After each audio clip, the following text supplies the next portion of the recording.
Bonjour, j'espère que vous allez bien. Nous allons démarrer notre septième séance avec les travaux dirigés pour illustrer les études de cas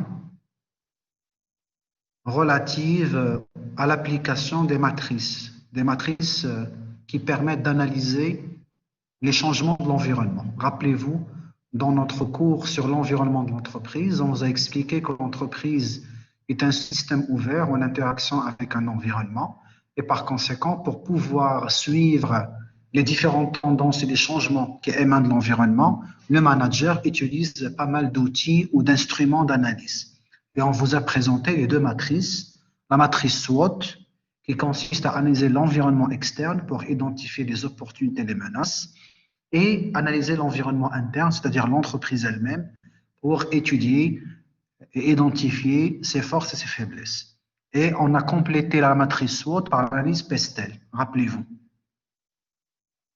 Au niveau des PESTEL, nous avons donc une matrice à 6 dimensions. Donc il y a la dimension politique, la dimension économique, la dimension socioculturelle, la dimension technologique, la dimension écologique et la dimension légale. Et donc là, à travers bien entendu euh, ces dimensions, le manager devra identifier les facteurs qui influencent l'activité et les décisions de l'entreprise. Et donc, à partir de là, on va voir ensemble trois études de cas. Aujourd'hui, on va faire trois études de cas. Une étude de cas par rapport à l'application de la matrice PESTEL et les deux restantes pour la matrice SWOT. Donc là, je prendrai avec vous l'énoncé. Donc, comme vous voyez sur l'énoncé, sur le partage d'écran, vous avez donc le cas Brasserie du Maroc. C'est une entreprise marocaine créée en 1919. C'est une entreprise de fabrication et de commercialisation, donc les deux domaines d'activité. Ce groupe industriel français présent dans le secteur des boissons avait le jour en 1949 sous le nom de Castel Frères. Elle a su devenir en un demi-siècle une référence mondiale dans les métiers des boissons et de l'eau minérale.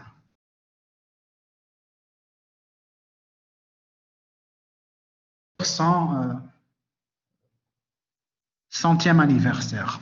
Donc voici quelques informations caractérisant l'environnement de ces activités. Donc là, vous avez, comme vous voyez sur l'écran, vous avez un ensemble d'informations. Voilà, vous avez 8 informations. On vous demande, à partir du texte proposé, d'établir la matrice PESTEL pour cette entreprise et classer chaque facteur selon cette matrice en justifiant vos réponses. Donc là, je vous demande de prendre, donc il n'y a pas de correction, donc je ne vais pas vous envoyer des corrections. Je vous demande de prendre note avec moi. Vous allez tracer un tableau à l'horizontale, et vous allez mettre les 6 rubriques. Rappelez-vous, l'analyse PESTEL, donc il y a 6 dimensions. Politique, économique, socioculturelle, technologique, écologique et légale. Et donc c'est un outil d'analyse stratégique qui permet d'évaluer, d'anticiper la façon dont les facteurs du macro-environnement de l'entreprise pourraient influencer sur ses activités. Ces facteurs macro-environnementaux se caractérisent, comme je vous ai expliqué, par la volatilité, l'incertitude, la complexité et l'ambiguïté. Et donc là, effectivement, ce sont des facteurs qui peuvent influencer la décision et l'activité de l'entreprise. Donc, on va voir chaque dimension, vous allez me dire à quel environnement appartient. Est-ce que c'est politique, économique, socioculturel, technologique, écologique, légal, et pourquoi? En justifiant votre réponse. Commençons donc par la première information. Et après, on va dire quelle est son importance. Au Maroc, on constate une forte corrélation de l'ordre de 94% entre l'évolution des ventes d'eau minérale et des boissons gazeuses avec l'évolution de la population et du pouvoir d'achat des consommateurs. Donc là, il y a une corrélation, donc il y a une relation positive de causalité entre l'évolution des ventes des produits de l'entreprise, en l'occurrence les eaux minérales et les boissons gazeuses, avec l'évolution de la population et du pouvoir d'achat des consommateurs. À quel environnement? À quel environnement appartient donc cette dimension? Effectivement, Mehdi Idslah Salah. Donc voilà, effectivement, donc il s'agit de l'environnement économique parce que là, on étudie deux dimensions.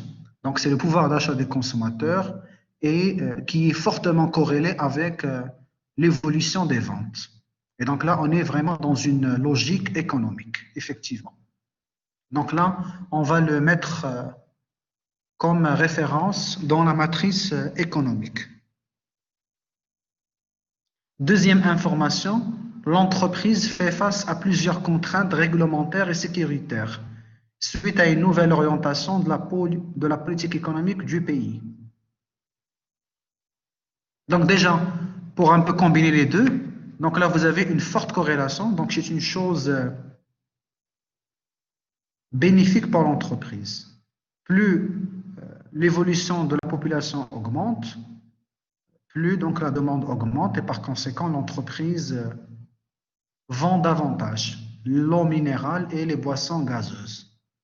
Pour la deuxième information, l'entreprise fait face à plusieurs contraintes réglementaires et sécuritaires suite à une nouvelle orientation de la politique économique du pays.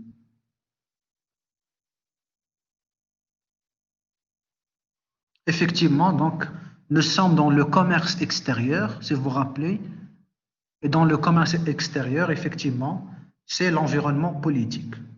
Donc, il y a plusieurs contraintes, donc il y a des menaces, il y a des risques qui impactent l'activité de l'entreprise suite aux nouvelles orientations de la politique économique du pays. Donc là, nous sommes vraiment dans une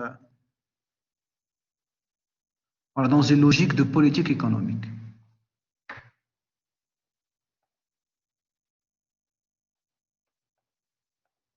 Troisième information, l'entreprise a contracté au 1er janvier de l'année 2018 un emprunt auprès d'un établissement de crédit, un emprunt, c'est-à-dire un crédit, d'un montant de 20 millions de dirhams avec un taux d'intérêt de 10%, remboursable sur 10 ans.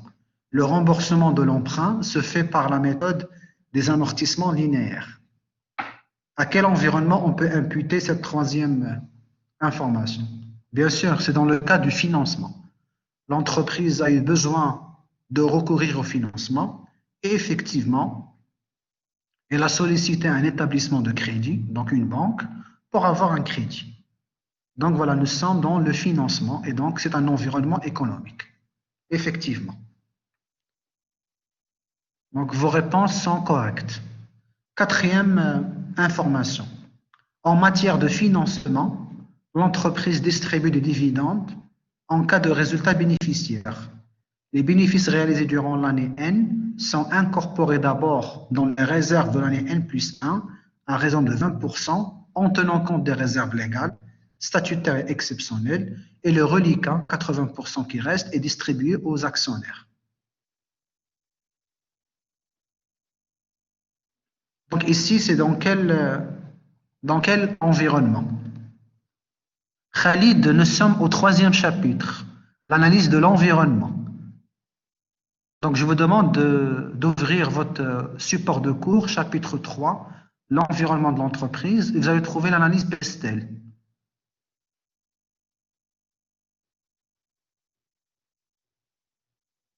À quel environnement appartient cette information? Donc là, une fois l'entreprise, à la fin de chaque exercice comptable, quand il y a un bénéfice réalisé, l'entreprise distribue. Donc, elle va répartir le bénéfice, 20% à hauteur de réserve légale et 80% en termes de distribution de dividendes qui seront accordés aux actionnaires. Nous ne sommes pas dans l'environnement légal.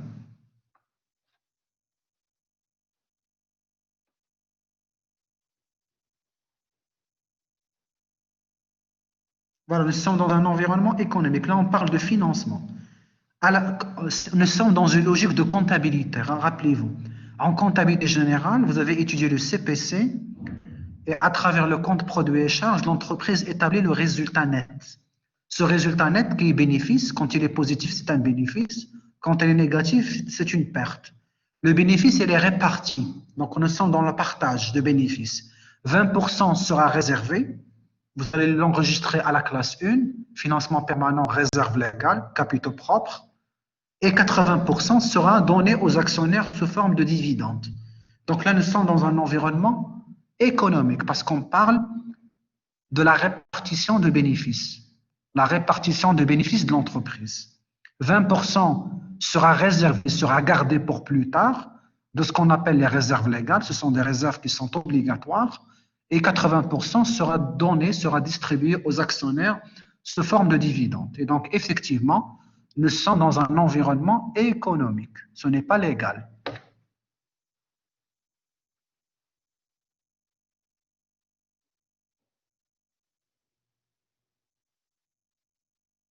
Voilà, c'est en matière de financement. Donc, nous sommes dans une dimension économique. Cinquième, l'entreprise se trouve face à des nouvelles dispositions de libéralisation du marché. L'entreprise se trouve face à de nouvelles dispositions de libéralisation du marché. Donc, on libre le marché. C'est à quelle dimension? Libéralisation du marché, c'est-à-dire c'est la politique qui consiste à libérer le marché, c'est-à-dire à accorder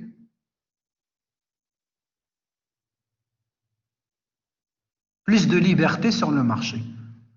En tant qu'entrepreneur, si vous souhaitez créer votre entreprise, vous n'aurez pas de contraintes. Voilà, nous sommes dans l'environnement politique.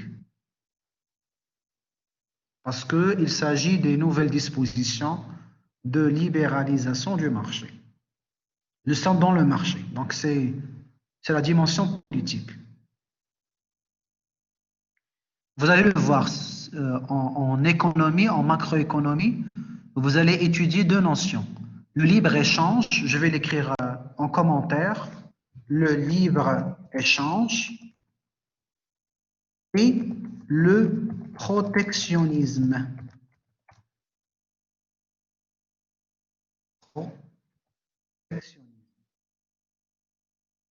Le libre-échange, c'est quoi? C'est lorsque l'État décide de libérer la circulation des biens et des individus. Par exemple, au Maroc, nous avons un accord de libre-échange avec la Turquie, avec l'Égypte, la Jordanie, la Tunisie, selon lequel donc on reconnaît la libéralisation du marché, c'est-à-dire que le Maroc ouvre son marché, donc facilite la circulation des biens et des personnes. Le protectionnisme, c'est le contraire. Lorsque l'État ferme le marché, donc il va exiger des barrières, donc des contraintes, des barrières à l'entrée, et que le marché ne sera pas facilement accessible. C'est ce qu'on appelle donc la libéralisation du marché. Donc, il y a la libre concurrence. On va ouvrir le marché, tout un chacun qui souhaite intervenir n'aura pas de barrière à l'entrée. Et donc, c'est la libre action sur le marché. Donc, il y aura de plus en plus de la concurrence sur le marché. Donc, il n'y a pas des monopoles. Donc, il y a des marchés de concurrence pure et parfaite. Vous allez le voir, je pense, en introduction à l'économie et en macroéconomie. Sixième information, le budget alloué aux activités d'innovation technologique est de 5% de chiffre d'affaires, chose qui portera aussi bien sur le programme de vente que sur la qualité de gestion, ce qui a un effet aussi bien sur l'équilibre financier de l'entreprise que sur la part variable des rémunérations de l'équipe de la direction marketing et de la direction de la production.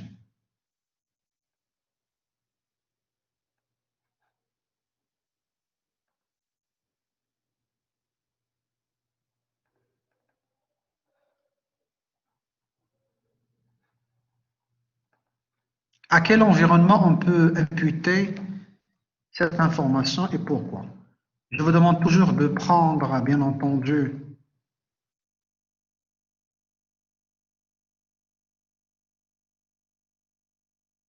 votre cours pour suivre avec moi les différentes dimensions.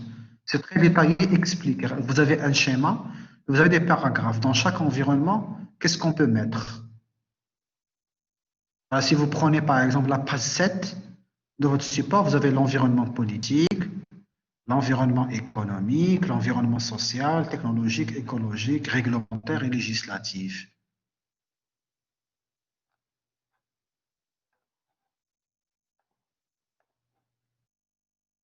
Donc, il y a le budget alloué aux activités d'innovation technologique, qui est de 5% du chiffre d'affaires. Là, nous sommes dans un environnement technologique, chose qui portera aussi bien sur le programme de vente que sur la qualité de gestion. Donc, c'est les bienfaits de la recherche-développement, ce qui a aussi effet sur l'équilibre financier de l'entreprise que sur la part variable des rémunérations de l'équipe et de la direction de production. Donc là, nous sommes dans l'environnement économique, l'environnement technologique, c'est les budgets alloués à la recherche-développement avec les implications économiques. Donc, c'est principalement l'environnement technologique avec ses effets. Donc, c'est l'environnement technologique.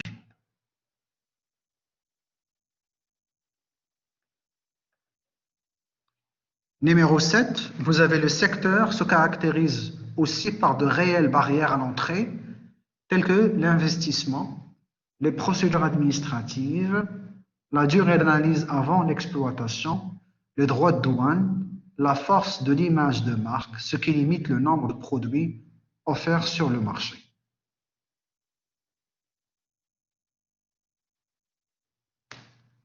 Quand il y a donc des barrières à l'entrée, donc il y a des barrières à l'entrée, l'investissement, etc. Vous avez l'investissement, les procédures administratives, la durée d'analyse avant l'exploitation, les droits de douane, la force de l'image de marque, etc. Est-ce que la majorité considère cette information comme faisant partie de l'environnement légal?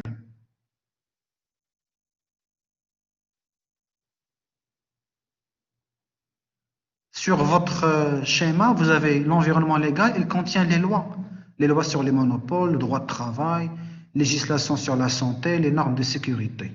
Ce n'est pas vraiment ce que vous avez sur votre ici, ce que vous avez ici. Vous voyez sur l'écran. L'environnement légal, il contient les lois sur les monopoles, le droit de travail, législation sur la santé, les normes de sécurité. Ce n'est pas vraiment ce que vous avez sur l'étude de cas.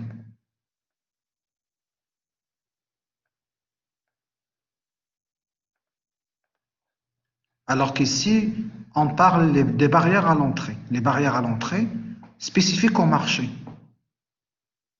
Ce sont les contraintes qui peuvent empêcher d'autres entreprises à intervenir sur le marché. Ce n'est pas non plus l'environnement socioculturel, rappelez-vous.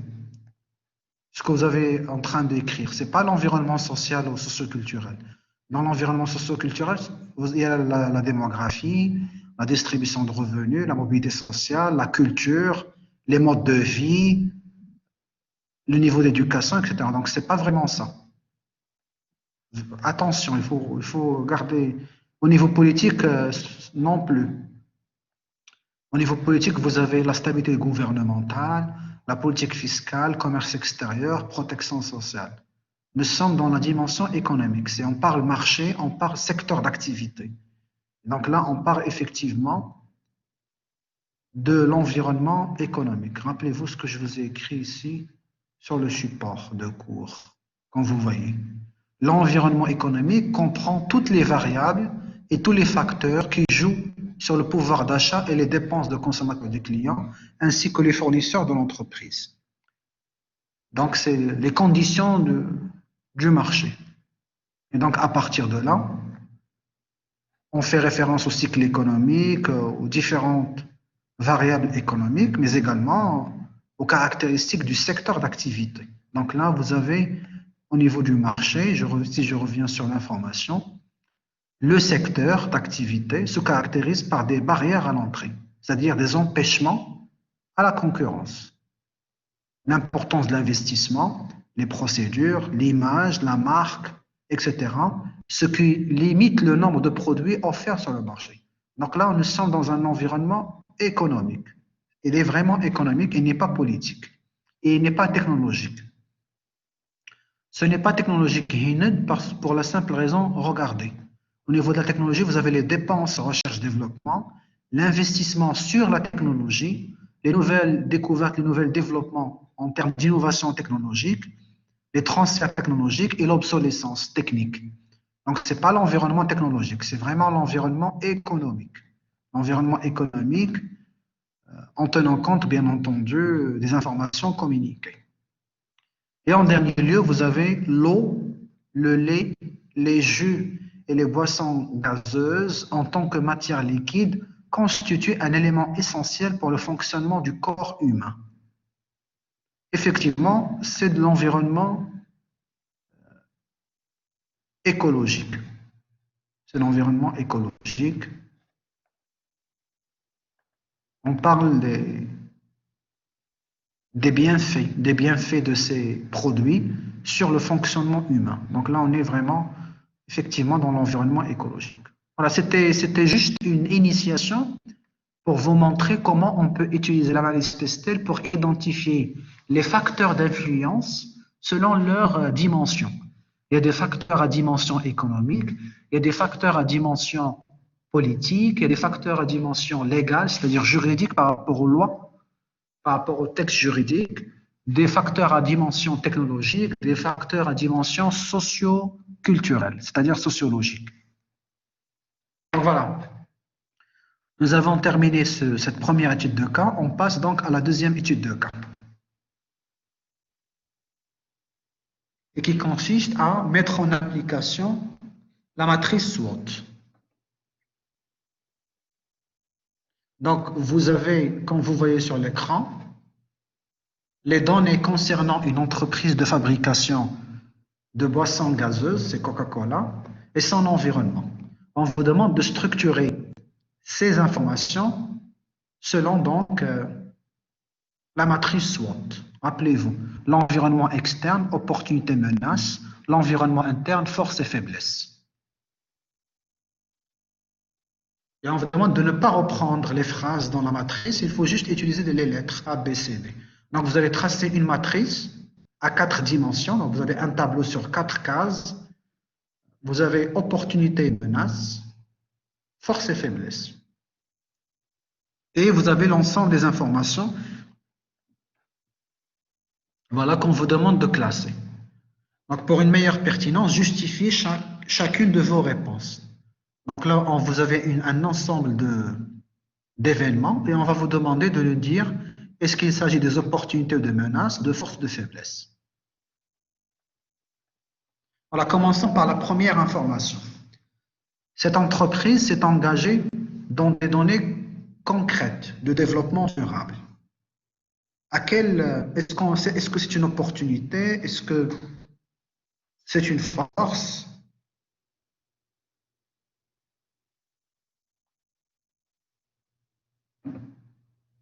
La force, voilà, renvoie à un élément distinctif de l'entreprise par rapport aux concurrents. Effectivement, donc là, il s'agit d'une force. Voilà. C'est une ressource, une compétence, etc. L'entreprise est engagée dans des actions concrètes de développement durable, ce qui va impacter son image vis-à-vis du marché, etc. Quand on parle de développement durable, on fait référence à la dimension sociale et aussi à la dimension environnementale. Donc, pour la première proposition, donc il s'agit d'une force qui est propre à l'entreprise. Deuxième proposition, l'entreprise a subi de plein fouet les conséquences des campagnes de boycott. Donc, l'entreprise a subi une campagne de boycott. Est-ce que c'est une menace? Est-ce que c'est une force, des opportunités ou une faiblesse? C'est une menace. Pourquoi c'est une menace? Parce qu'il émane de l'environnement externe. Les campagnes de boycott sont souvent réalisées par les consommateurs lorsqu'ils sont insatisfaits par rapport à la qualité de produits ou de services. Et effectivement, donc, il s'agit d'une menace, donc à classer parmi les menaces. Troisième proposition, l'entreprise négocie très bien les prix avec ses fournisseurs. Donc, le pouvoir de négociation avec les fournisseurs, c'est une force, effectivement, parce qu'elle est propre à l'entreprise. Ce n'est pas lié à l'environnement. Ce n'est pas lié à l'environnement parce que c'est une compétence distinctive de l'entreprise. Sa capacité à négocier les prix avec les fournisseurs, ce qui va réduire ses coûts d'approvisionnement et de coûts d'achat. Numéro D. L'entreprise a lancé de nouvelles marques qu'elle a rapidement retirées du marché.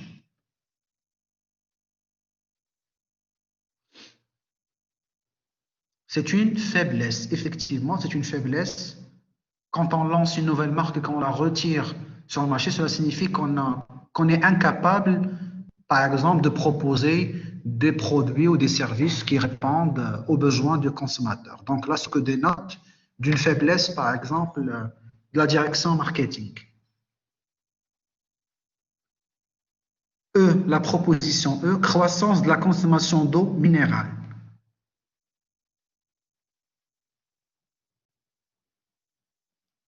Ce n'est pas une force. Ce n'est pas une force parce que quand il y a une demande sur le marché, c'est une opportunité à saisir. La force, elle est propre à l'entreprise. On parle de l'environnement interne, en interne. Et si nous sommes dans l'environnement externe, quand il y a une croissance de la consommation d'eau minérale, cela signifie que la demande sur le marché augmente. Et quand il y a donc de plus en plus de la demande sur ces produits, donc c'est une opportunité à saisir. Et donc l'entreprise va produire davantage pour qu'elle profite de cette opportunité offerte par son environnement. F.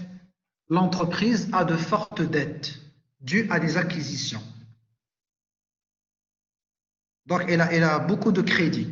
L'entreprise, elle a assez de crédits pour financer donc ses acquisitions en termes d'immobilisation.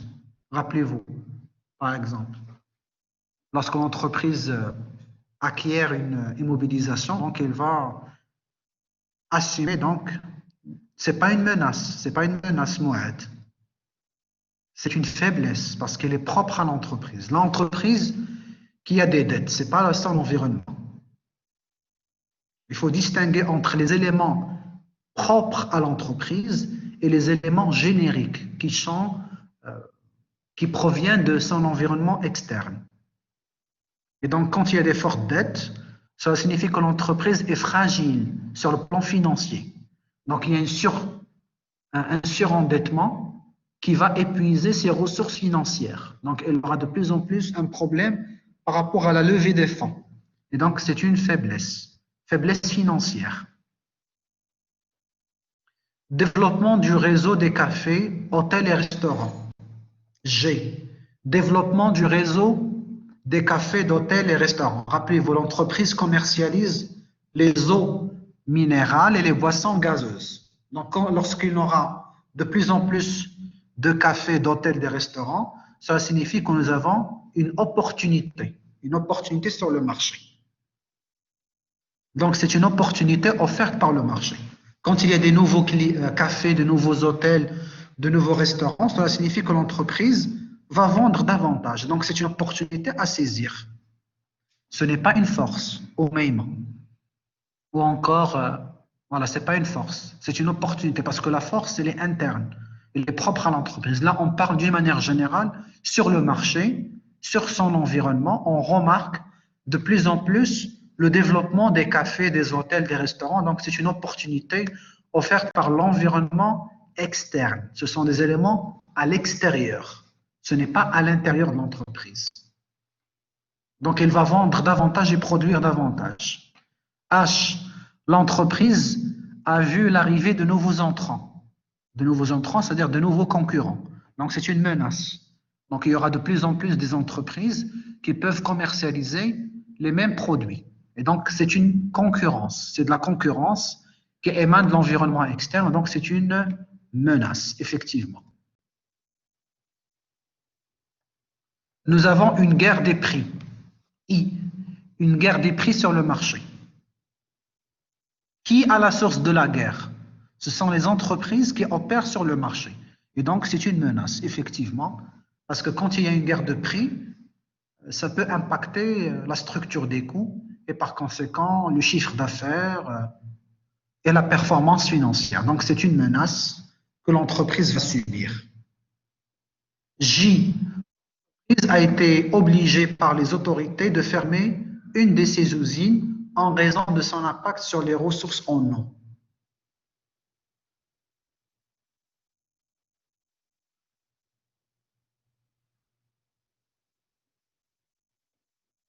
Elle a été obligée par les autorités. Rappelez-vous, ce n'est pas une faiblesse. Amin, Hadashi. C'est une menace parce que ce sont les pouvoirs, les autorités. C'est l'environnement externe. Donc, ce sont les autorités qui se sont venues pour obliger l'entreprise à fermer ses usines. Donc, c'est une menace de l'environnement externe. C'est à l'extérieur, ce n'est pas à l'intérieur. Ce n'est pas une faiblesse de l'entreprise. L'entreprise est leader des boissons gazeuses. C'est une force, effectivement, c'est une force parce que c'est l'entreprise, ce n'est pas l'environnement. L'entreprise a lancé une campagne de communication d'envergure. Là encore, c'est une force. L'entreprise développe des stratégies de communication pour qu'elle attire le maximum des consommateurs. Et donc, c'est une force qui émane de sa direction marketing, en faisant référence à des supports publicitaires, à de la communication média, la communication sur les réseaux sociaux, etc. Donc, toute une campagne de communication pour améliorer son image, pour améliorer l'attractivité de ses produits. Donc, c'est une force qui témoigne d'une compétence de ses managers commerciaux et marketing. M. Le marché de boissons gazeuses est saturé. Donc, il y a une saturation, c'est-à-dire que la capacité du marché est épuisée. Et donc, il n'y a plus de possibilités pour se développer. Donc, c'est une menace, effectivement, parce que le marché est saturé et vous n'avez plus de possibilités pour tirer profit de vos activités. L'entreprise a signé un protocole pour un don pour la lutte contre la déforestation, le fait de protéger les forêts.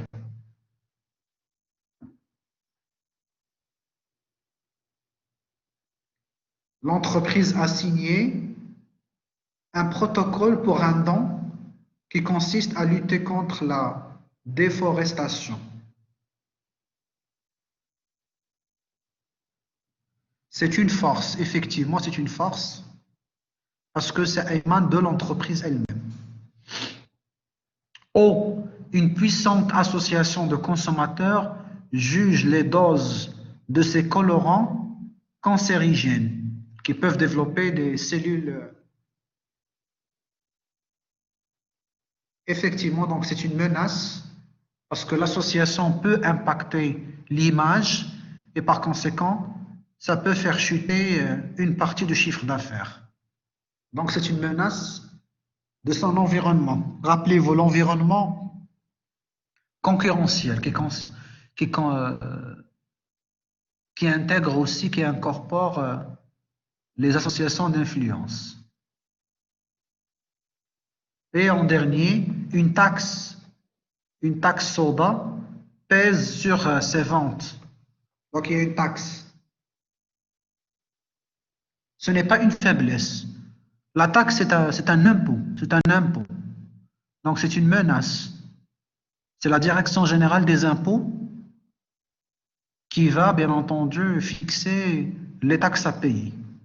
Bien sûr, sous l'aval de l'autorité gouvernementale, le ministère de l'Économie et des Finances.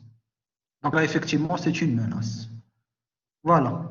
Nous avons donc répondu à cette étude de cas en dressant la matrice SWOT et en imputant chaque événement, en justifiant, bien entendu,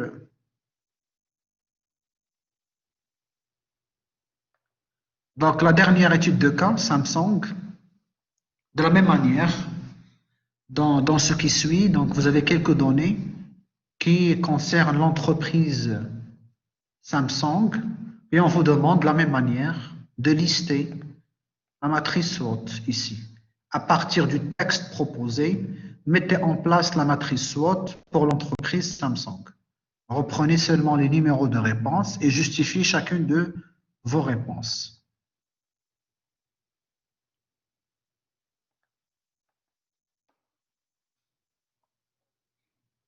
Donc, numéro 1, Samsung a la position de leader au niveau des puces de mémoire, de la télévision, des téléphones mobiles, des smartphones et des écrans LCD. À quel environnement on peut l'imputer? C'est une force parce que c'est l'entreprise qui est leader dans ces différents segments. La puce, télévision, téléphone mobile, smartphone et écran LCD. Deuxième information, forte notoriété de la marque Samsung. Là encore, c'est une force. Donc, il s'agit de l'image de la marque.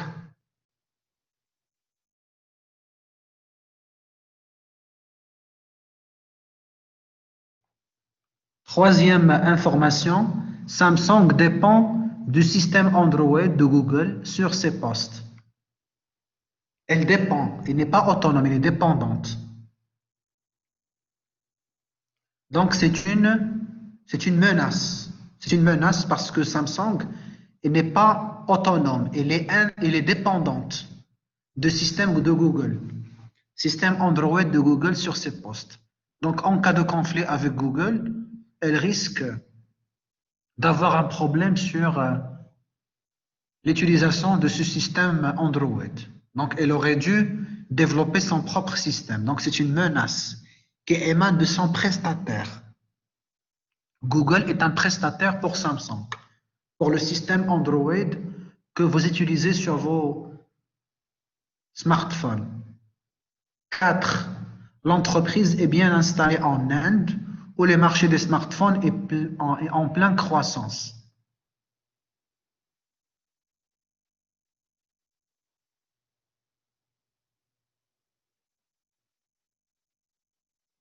C'est une opportunité.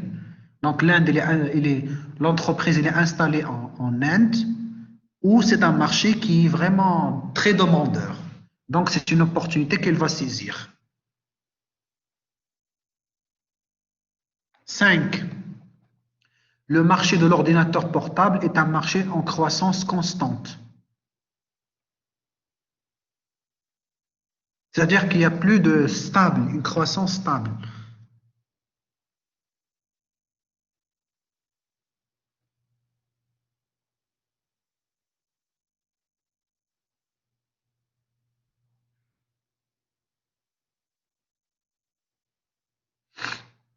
Ici, on parle du marché, ce n'est pas de l'entreprise.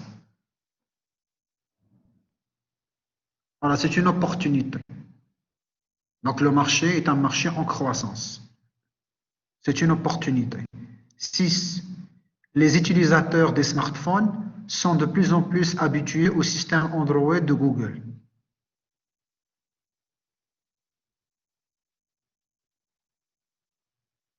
Ce n'est pas une opportunité, c'est une menace.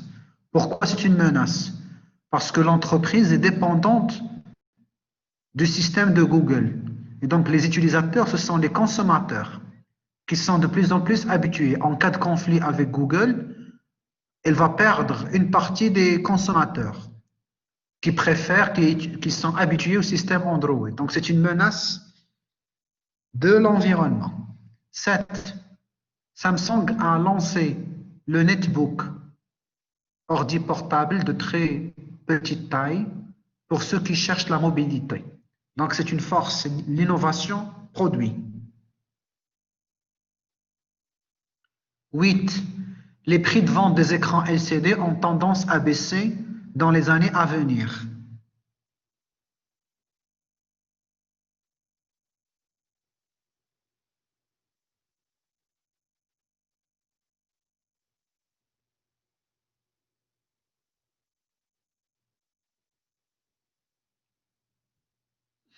Il faut justifier, s'il vous plaît. Il ne faut pas écrire force, faiblesse. Dites-moi pourquoi. Pourquoi vous avez considéré ça comme force? Par exemple, Nora Fadil nous a dit qu'il s'agit d'une force, alors que la mienne considère que c'est une faiblesse. Mehdi Islam considère ça comme une menace, parce qu'il justifie que c'est un élément externe. Voilà, quand il y a une tendance baissière des prix, cela signifie quoi? Qu'il s'agit d'une menace sur le marché, c'est sur son environnement externe. Et donc, lorsque le prix baisse, le chiffre d'affaires baisse en même temps. 9. Une grande concurrence dans presque tous les marchés où Samsung est présente. La concurrence, quand il y a de la concurrence, c'est une menace. Donc, c'est une menace, effectivement. C'est l'intensité concurrentielle. 10. La possession des smartphones peut freiner la vente des netbooks.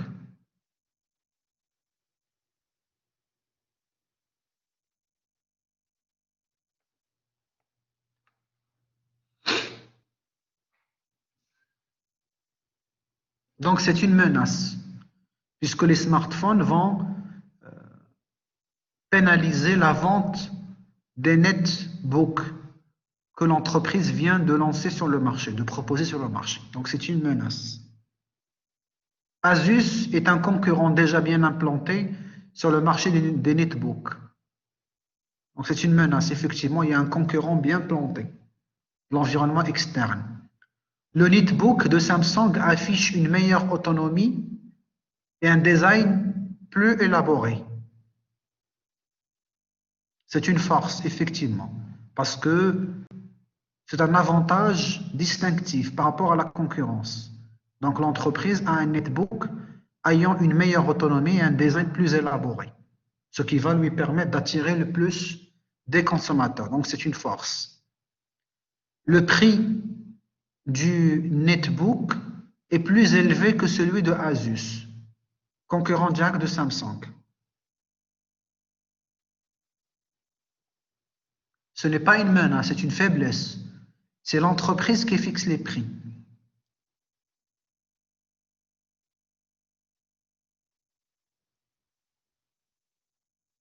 Donc, c'est une faiblesse de l'entreprise. Elle fixe un prix relativement élevé par rapport à son premier concurrent, direct.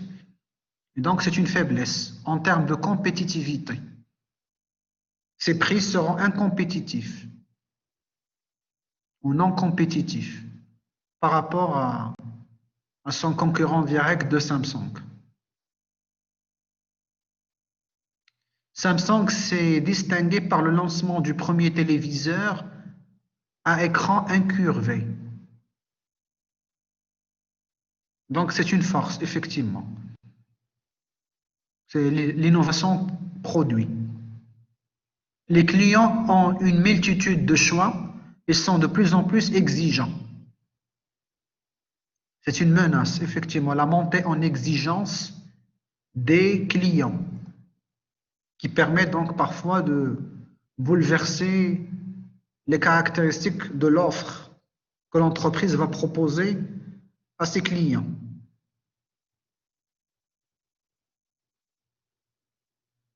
Le budget de Samsung pour la recherche et développement, 13 milliards de dollars, 6 pour Apple, 10,4 pour Microsoft et 2,3 pour LG. Donc, c'est une force, parce que comme vous remarquez, Samsung met beaucoup plus d'investissement sur la recherche-développement, ce qui va améliorer les caractéristiques de son offre à travers l'innovation produit. Donc, il va toujours traduire les besoins des consommateurs en proposant de nouveaux produits, de nouvelles marques. Donc, c'est une force, effectivement. 17.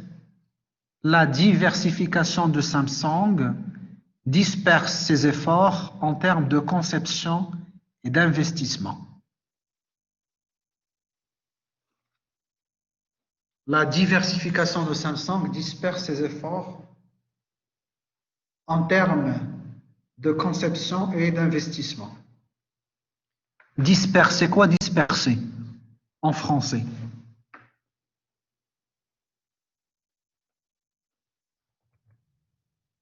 Éparpiller.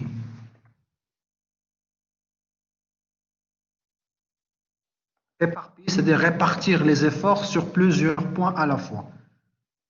C'est par opposition à la concentration des efforts. Et donc là, c'est une faiblesse. Effectivement, c'est une faiblesse parce que en ayant une offre très diversifiée, on n'arrive plus à garder le contrôle.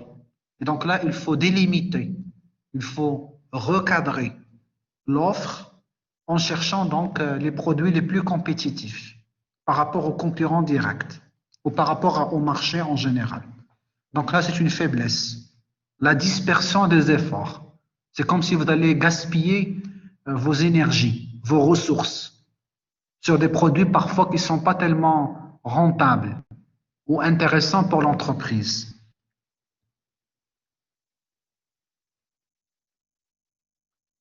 La diversification est une force quand elle permet à l'entreprise de gagner en termes de performance. Vous n'allez pas diversifier uniquement.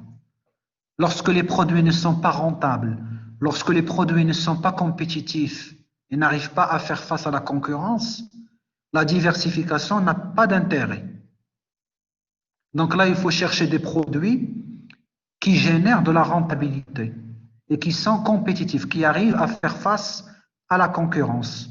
Là, vous avez que la diversification disperse les efforts parce que vous aurez plusieurs moyens, plusieurs efforts à investir sur plusieurs offres, sur plusieurs catégories de produits. Et parfois, ces efforts ne sont pas tellement rentables. Et donc, rappelez-vous, l'entreprise est un agent rationnel.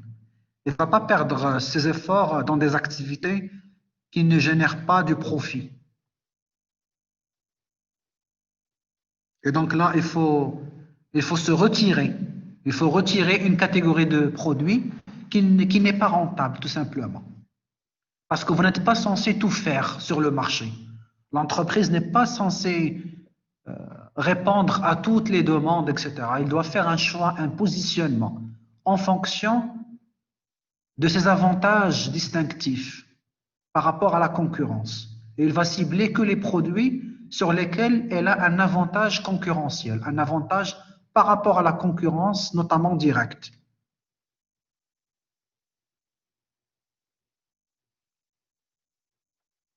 Est-ce que vous y êtes? Est-ce que vous arrivez à comprendre? Il faut analyser.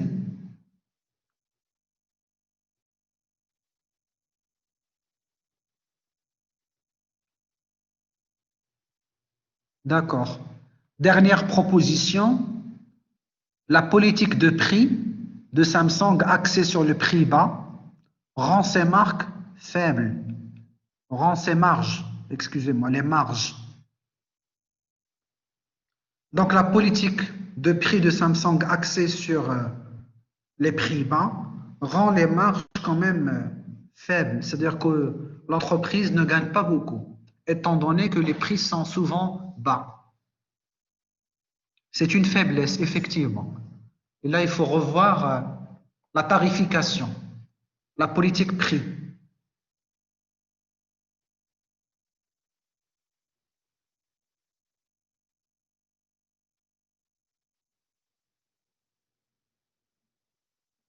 Pour le point 15, Younes, on l'avait déjà discuté. 15. Les clients ont une multitude de choix et sont de plus en plus exigeants. C'est une menace parce qu'il y a de la concurrence sur le marché. Et donc, les clients vont faire des arbitrages. Ils vont comparer les offres de l'entreprise par rapport aux concurrents. Et donc, c'est une menace. C'est une menace qui peut mettre en péril la survie et la pérennité de l'entreprise. 13, Bochra 13, le prix de Netbook est plus élevé que celui de Asus. C'est une faiblesse parce que l'entreprise propose un netbook à un prix plus élevé que celui de Asus, qui est son concurrent direct, ce qui va désintéresser les consommateurs. Si par exemple vous voulez acheter un netbook, vous allez comparer entre le prix de Samsung et le prix d'Asus en tant que consommateur, vous allez vous rendre compte que le prix de Samsung est plus élevé que celui d'Asus. Donc vous allez préférer d'acheter, si le produit a les mêmes caractéristiques, celui d'Asus. Et donc là, c'est une faiblesse. Est-ce que vous avez des questions jusqu'à présent par rapport aux 3 chapitres? Donc là, jusqu'à aujourd'hui, c'est la 7e séance. Nous avons présenté 3 chapitres. Le premier chapitre qui discute le concept du management et de l'entreprise. Le chapitre 2, la typologie de l'entreprise selon les critères économiques et juridiques. Le 3e chapitre, c'est l'environnement. Donc nous avons découvert ensemble les composantes de l'environnement, macro et micro, et nous avons discuté les 2 matrices utilisées par le manager pour analyser les facteurs d'influence de l'environnement, notamment la matrice SWOT et la matrice PESTEL. Et nous avons fait une séance de travaux dirigés pour illustrer, pour la partie typologique, rappelez-vous la dimension économique, la dimension juridique, la dimension économique à travers la distinction des secteurs, des branches, des filières, la taille aussi, à travers le chiffre d'affaires, et on a présenté d'autres indicateurs, valeur ajoutée, effectif, capitaux propres, bénéfices, etc. Mais officiellement, au Maroc, on retient le chiffre d'affaires comme critère de classification de la taille de l'entreprise. Et par la suite, on a distingué les principales formes juridiques des sociétés et on les a discutées dans le cadre des travaux dirigés à travers des cas de simulation que vous avez sur la plateforme ENT et sur la chaîne YouTube. Aujourd'hui, nous avons illustré à travers 3 études de cas la problématique de l'analyse de l'environnement, de manière à identifier les facteurs d'influence sur l'environnement en faisant appel aux 2 matrices, PESTEL et SWOT. Donc, si vous avez des questions, n'hésitez pas à commenter. Comment vous pouvez améliorer votre connaissance en management? D'abord, vous avez un support détaillé, vous devez lire le support. Et vous avez des vidéos explicatives. Et par la suite, en cas de besoin, je vous ai toujours conseillé de télécharger un dictionnaire économique et un dictionnaire général, pour pouvoir alimenter votre vocabulaire par rapport aux concepts économiques et concepts managériaux.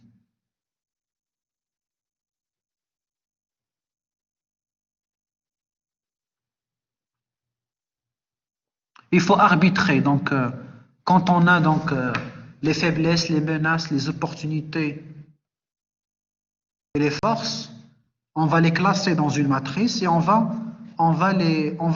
comparer. Effectivement, il faut comparer pour dire quelle est la situation actuelle de l'entreprise. Comparer les opportunités avec les forces, comparer les faiblesses avec les menaces. Et donc, à travers cette comparaison, vous allez voir quelle est la situation actuelle et sur quoi il faut travailler. Quand il y a suffisamment de faiblesses et de menaces, les faiblesses, c'est à corriger à travers l'amélioration en interne. Et les menaces, il faut les identifier pour pouvoir atténuer leur effet. D'où l'importance de ces matrices pour un manager, pour qu'il puisse anticiper.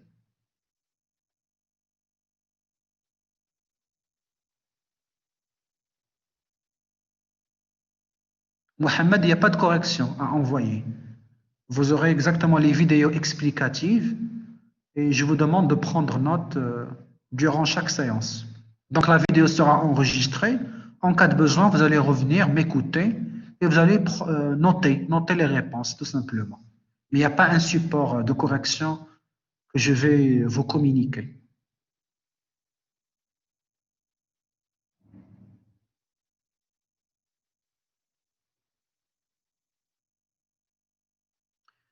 Dans le chapitre 1, Ikram, il n'y a pas une réalité politique. Il y a une réalité économique de l'entreprise, réalité humaine et réalité publique. Réalité économique, l'entreprise est une entité économique qui utilise des facteurs de production et les transforme en biens et services. Réalité humaine, l'entreprise est une organisation, il y a des ressources humaines, du capital humain. Et réalité publique, c'est-à-dire que l'entreprise elle est influencée par un environnement. Par un environnement et par conséquent, il y a la problématique du pouvoir.